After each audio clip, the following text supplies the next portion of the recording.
Okay guys, so hari ni sebenarnya saya nak balik kampung. So mungkin edit malas ni akan jadi balik kampung. Pagi-pagi saya buat apa, macam tu. So korang akan ikut saya balik kampung. Saya akan buat vlog dengan korang, okay? So mungkin saya balik lepas Zohor macam tu lagi. Sekarang ni dalam pukul 12.16 dalam suku macam tu. So mungkin lepas Zohor saya akan balik kampung dekat Maren dalam 1 jam perjalanan. So ya, saya akan keep update dekat korang, supaya korang tahu dekat mana dah saya sekarang. Okay? So ya, jom kita teruskan edit malam saya.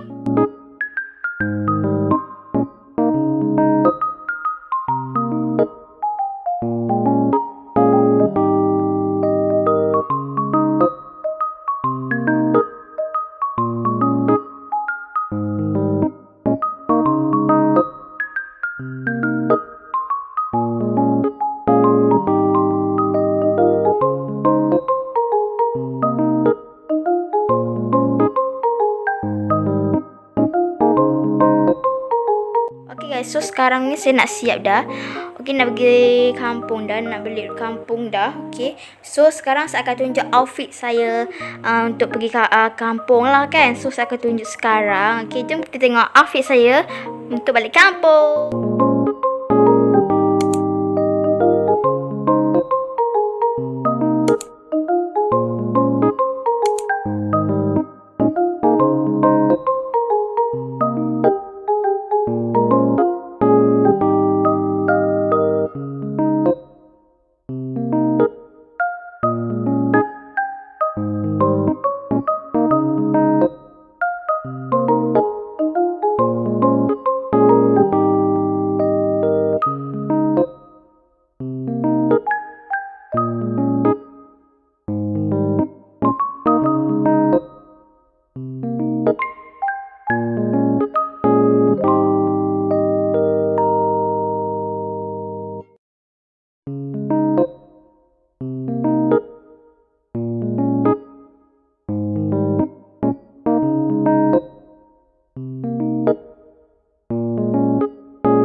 Emas, mesti buat emas ya korang.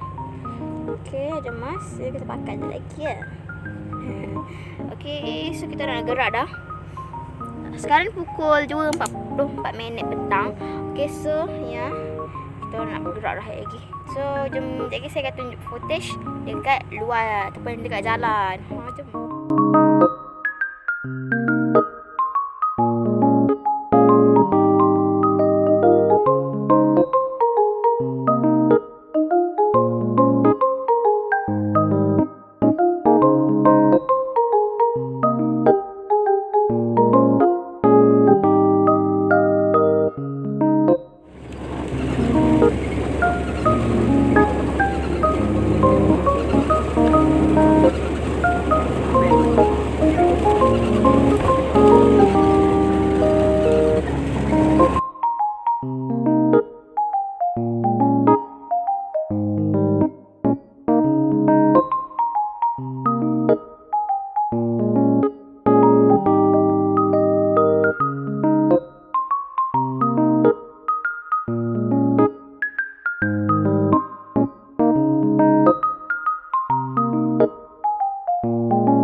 Hi guys, so malam ni saya nak pergi makan dekat luar. So korang akan tengok saya makan kat luar. So mungkin dekat kedai makan saya akan rekod sikit je sebab takut bisa sangat.